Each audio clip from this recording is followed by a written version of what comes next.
அனைவருக்கும் எனது இனிய காலை வணக்கங்கள். மீண்டும் ஒரு புதிய கதையுடன் உங்களை சந்திக்க ஓடோடி வந்துவிட்டேங்க. உங்களின் செவி வழியாக உங்களின் மனதை இதமாய் கொள்ளை கொள்ள விரும்பும் நான் உங்கள் பவானி. அவள் என்கிற இந்த யூடியூப் சேனலுக்கு ஆதரவளித்த சகோதர சகோதரிகளுக்கு எனது அன்பாத நன்றியை தெரிவிச்சுக்கிறேங்க. மேலும் இந்த சேனலில் வர கதைக்கு உங்களுடைய கருத்துக்களை தெரிவிக்கலாம்.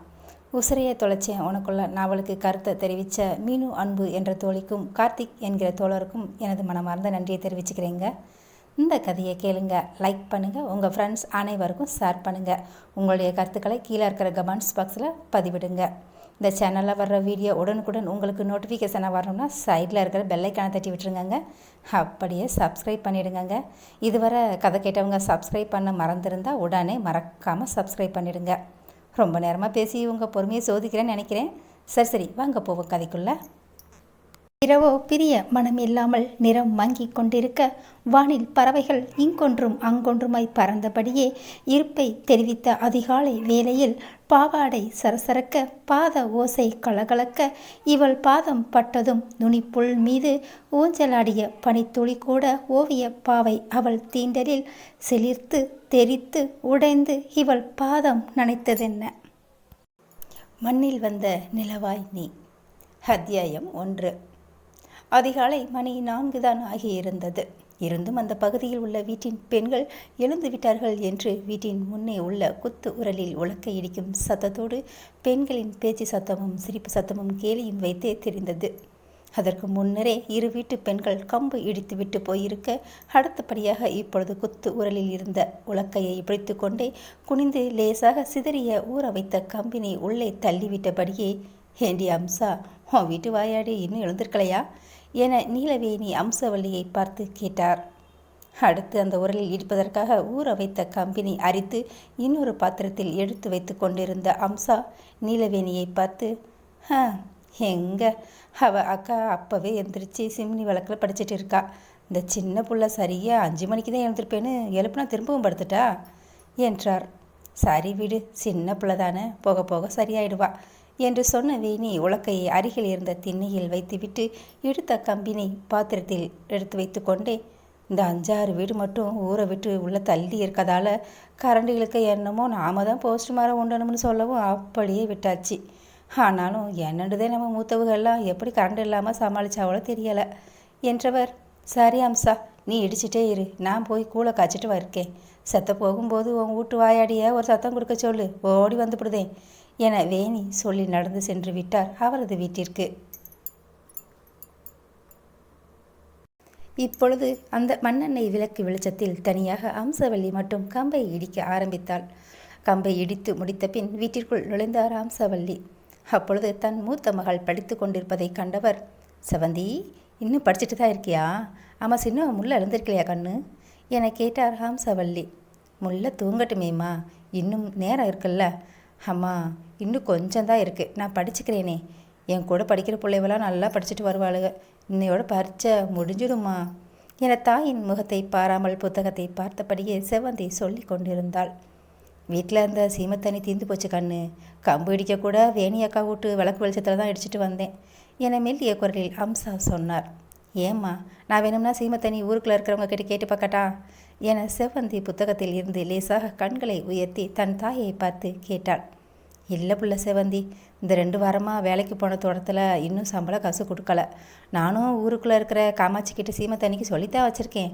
ஆனாலும் காசு கொடுக்காம வாங்க முடியாது பாரு என தன் தாய் சொல்வதை கேட்ட செவந்தியோ, நான் வேணும்னா மாமன்கிட்ட கேட்டு இன்னைக்கு கையில் காசு வாங்கி வரவாமா என்றால் தன் மகள் சொல்வதை கேட்ட அம்சாவோ, கேட்டுப்பாரு, கொடுத்தா வாங்கிட்டு வா, கையில் சுத்தமாக காசு இல்லை புள்ள. நேற்றே சின்னவ கம்மங்கஞ்சிக்கு நெத்தமும் ஊருகாக தான் இருக்குது, ஒரு நாளைக்காச்சும் கருவாடு பொறிச்சுத்தான்னு கேட்குறா. அவகிட்ட எப்படி சொல்கிறதுன்னு எனக்கு தெரியலை செவந்தி. அந்த மனுஷன் என்னவோ வீட்டை கட்டி கொடுத்து போட்டு எல்லாமே முடிஞ்சு போச்சுன்னு அக்கடான்னு போய் சேர்ந்துட்டாரு. 2 பொட்டை பிள்ளைய வச்சுட்டு நீயே பாருன்னு போயிட்டாருல்ல. அந்த மனுஷன் போனால் என்ன, என் உடம்புல தெம்பு இருக்கிற வரைக்கும் யாருக்கிட்டையும் கையேந்தாமல் வளர்க்க மாட்டேனா என்ன என அம்சவல்லியின் கணவரை திட்டுகிறாரா, இல்லை பிள்ளைகளுக்கு வீட்டோட நிலைமை தெரிய வேண்டும் என சொல்கிறாரா, இல்லை ஏன் என்னால் முடியாதா என்ன என அவருக்கு அவரை தைரியம் சொல்லி கொண்டு இருக்கிறாரா என அவருக்கு தானே வெளிச்சம். மா என சின்னவளான முல்லை மலர் கண்களை திறந்தவள் எழுந்து வீட்டின் பின்புறமாக உள்ள குளியலறைக்கு சென்று விட்டாள். முல்லை சென்றதும் அம்சாவோ, சின்னவ எழுந்துட்டா, அவளுக்கு தெரிஞ்சா அவள் மனசு கஷ்டப்படும் செவந்தி. சரி, நேரம் ஆயிடுச்சு பாரு, போ, 2 பேரும் பத்திரமா போயிட்டு வாங்க. நான் கூளை காய்ச்சி வச்சுட்டு வீட்டு வேலையை முடிச்சு போடுறேன். சரியா கண்ணு? நீயும் மனசுக்குள்ளே ஏதாச்சும் நினச்சி கவலைப்பட்டு கிடக்காத என்று அம்சவள்ளி மெல்லிய குரலில் சொல்ல தன் தாயின் மனம் புரிந்தவளாக செவந்தி என சொன்னாலும் அவளுக்கும் லேசாக மனம் வலிக்கத்தான் செய்தது. இதனால் தானே அவளும் கஷ்டப்பட்டு படிப்பது. எப்படியாவது நன்றாக படித்து அவளது அம்மாவையும் தங்கையையும் பெரிய உத்தியோகம் இல்லாவிடினும் தன்னால் முடிந்த வேலையை பார்த்து நல்லபடியாக கவனித்து கொள்ள வேண்டியது என்பதுதான் அவளது நோக்கமே. பின் முல்லை செவந்தி இருவரும் கிளம்ப ஆயத்தமாக செவந்தி தேவையானதை எடுத்து வைத்து கொண்டு இருக்க முல்லை மட்டும் முன்னால் வேகமாக சென்றாள். ஹே முல்லை, நில்லு, ஏன் இப்படி ஓடுதவ? மெதுவா போ என செவ்வந்தி பேசியதெல்லாம் அவள் காதில் இறங்கி விழுந்தது. இவள் பேச்சை காதில் வாங்காத முல்லையோ, வேணியக்கோய், நாங்கள் போகிற வருஷம் வந்துவிடு, 1.5 மாமி முகத்தை பார்த்துட்டே நேரம் கழித்து வந்துவிடாத சொல்லிவிட்டேன் என சிரிப்புடன் ஓட்டமும் நடையுமாக சொல்லி சென்றவளின் குரலை கேட்ட நிலவேணி, அடியே வாயாடி அம்சபத்தம் அவளை, இதை வாரண்டி, போகிற போக்கில் எப்படியெல்லாம் கொளுத்தி போட்டுட்டு போகிறா பாரு. அப்படியே 1.5 மாமா முகத்தை எம்பிட்டு நேரம் தான் பார்க்குறதான் என தாடையை தோளில் எடுத்து கொண்டபடி எழுந்தார். முல்லையின் குறும்புத்தனமான பேச்சையும் அதற்கு தன் மனையாளான நீலவேணியின் செயலையும் கண்டு புன்னகைத்த அவளது கணவர் கந்தசாமி, இந்த புள்ள பேச்சில் வாய் விட்டு சிரிக்கிறப்ப மனசு லேசாக ஆன மாதிரி இருக்கு புள்ள என நேற்று காய்ச்சிய கம்மங்கஞ்சியை கருவாட்டு தொக்கு வச்சு குடித்துவிட்டு அவரும் தினக்கூலி வேலைக்கு கிளம்பி கொண்டிருந்தார். நீலவேணி கந்தசாமி இருவருக்கும் திருமணம் முடிந்து பல வருடங்கள் கடந்தும் இன்னும் அந்த கடவுள் குழந்தை எனும் செல்வத்தை மட்டும் கொடுக்க மனதில்லாமல் இன்னும் இவர்களை காக்க வைத்து கொண்டுதான் இருக்கிறார். தோட்டத்தில் அத்தனை செடியிலும் சின்னதும் பெரியதுமாக முத்து முத்தாய் பூக்கள் பூத்து குலுங்கி அந்த தோட்டத்தையும் மட்டும் இன்றி சுற்றுப்புறத்தையே மயக்கி கொண்டிருந்தது அந்த மல்லிகை தோட்டம். எப்படியும் 1000 மல்லிகை பூச்செடிகள் இருக்கும் அந்த தோட்டத்தில். ஒவ்வொரு வரிசையிலும் ஆளாளுக்கு இடுப்பில் ஒரு கவர் போன்ற பையை கட்டி கொண்டு சின்னவர்கள் முதல் பெரியவர்கள் வரை மல்லிகை பூக்களை பறித்து கொண்டிருந்தனர். செவ்வந்தி அமைதியான பெண். அவள் இப்பொழுதுதான் 12ஆம் வகுப்பு படித்து கொண்டிருக்கிறாள். சின்னவள் முல்லை மலர் 11ஆம் வகுப்பு படித்து கொண்டிருக்கிறாள். செவந்தியும் படிப்பால்தான். ஆனால் என்னவோ செவந்திக்கு விழுந்து விழுந்து படித்தால்தான் நல்ல மெதுப்பண் எடுக்க முடியும் என்று படித்து கொண்டிருப்பாள் என் நேரமும். அப்படி மறுபடியும் படித்தால் மட்டுமே அவள் மனதில் இருக்கும். ஆனால் முல்லை பள்ளிக்கூடத்தில் கவனித்ததோடு பள்ளியில் கிடைக்கும் கொஞ்சம் நேரத்திலேயே அதை படித்து மனதில் பதிய வைத்துக் கொள்வாள். பின்னே அவளது பள்ளியில் 10ஆம் வகுப்பில் இவள்தானே முதல் மதிப்பெண் பெற்று தேர்ச்சி பெற்றிருந்தாள். கைகள் மல்லிகை பூவை பறித்து கொண்டிருந்தாலும், என்ன வேணியக்கா, நான் கூட நேரம் கழித்து வருவியோன்னு நினச்சா இம்புட்டு சீக்கிரம் வந்துட்டீங்க, என்னக்கா 1.5 மாமன் கூட ஒரே லவ்ஸா என முல்லை வேணியை பார்த்து கண் அடித்து கேட்டாள். அடியே கிறுக்கி, அவங்க தான் சீக்கிரம் வந்து போட்டாங்கல்ல, அப்புறம் ஏன்டி அவங்க மாமன் கூட லவ்ஸ்ன்னு சொல்லுத? இது லட்சுமி. இந்த லட்சுமியை கோய், அவங்க மாமன் கூட சண்டை போட்டால் கூடுதலாக செத்த நேரம் ஆகிருக்கும்ல, லவ்ஸ் பண்ணால் சீக்கிரம் வந்து விடலாம் பாரு. காலகாலத்தில் உன்னை பெற்றவர்கிட்ட சொல்லி கண்ணாலத்தை பண்ணிக்கோ, அப்போ தான் கொஞ்சமாச்சும் புரிஞ்சு பேசுவ என்றால் ஆளட்டி கொள்ளாமல். அடியே வாயாடி கழுத, உம்மனா முஞ்சி அம்மாவுக்கு செவந்தி மவனா நம்பலாம். உன் ஆத்தா உன்னை மாற்றி தூக்கி வந்துட்டாளோ என்னவோ, எம்புட்டு வாயி. இது கருப்பாயி. ஹே கோய், நான் தே 1.5 பெத்தவங்களை பார்த்தா கேட்கானும் உன்னை மாற்றி தூக்கி வந்துட்டாகலான்னு. நான் நினைக்கிறேன், எங்கே குட்டு வெளியே வந்து விடுனதே உனக்கு கருப்பாயின்னு பேர் வச்சாலும் நீ அவங்கள மாதிரி இல்லாமல் சிவப்பாக தானே பிறந்திருக்க என்றாள் ஏகத்தாளமாய் முல்லை. ஏண்டி முல்லை, நெசமாக தான் சொல்கிறியா? இது முல்லையின் பள்ளியில் படிக்கும் மஞ்சுளா. என்ன முல்லை, உன் சத்தம் 4 தோட்டம் தள்ளி வர கேட்குது. இது முல்லையின் தூரத்து உறவு முறையில் மாமா பாண்டி. அவருக்கு பின்னாலேயே நடந்து வந்து கொண்டிருந்தான் அவரது மகன் ரத்தினவேல் பாண்டி. இப்பொழுது கல்லூரி படிப்பில் 1ஆம் ஆண்டு படித்து கொண்டிருக்கிறான். இவரது இன்னொரு மகன் தங்கப்பாண்டி முல்லையுடன் தான் படித்து கொண்டிருக்கிறான். அடுத்து ஒரு பெண் செண்பகம், இப்பொழுதுதான் 8ஆம் வகுப்பு படித்து கொண்டு இருக்கிறாள். ரத்தினம்தான் கவனித்து விட்டானே. தூரத்தில் வரும்போதே முல்லையையும் அவளின் பேச்சு சாமர்த்தியத்தையும். இத்தனை நேரம் அவள் பேசியதை கேட்டு அவனது அப்பாவுக்கு பின்னே சிரித்து கொண்டே நடந்து வந்தவன் முல்லை அவளது மாமன் பேச்சை கேட்டு நிமிர்ந்ததுமே சடன முகத்தை இறுக்கமாக இருப்பது போல் மாற்றி கொண்டானே ரத்தினம். எல்லோரும் சென்று பூவை கொட்ட அதை எடை போட வசதியாக சாக்கு பையில் போடப்பட்டு கொண்டிருந்தது. இறுதியாக செவந்தியும் முல்லையும் பறித்த பூக்களை கொண்டு வந்து அளந்த பின் அவர்கள் கையில் பணம் கொடுக்கப்பட, என்னமாமா இந்த வார கடைசியில் தான் பணத்தை கொடுப்பீங்க, இப்போ என்னவா இன்றைக்கே கொடுத்து போட்டீங்க என முல்லை அவளது மாமன் பாண்டியை பார்த்து கேட்க, பாண்டியோ, என் தங்கச்சி மாவா ரேடியோ போட்டியை முழுங்கிட்ட மாதிரி கலகலன்னு பேசுகிறது எம்புட்டு நல்லா இருக்குது என்றார்.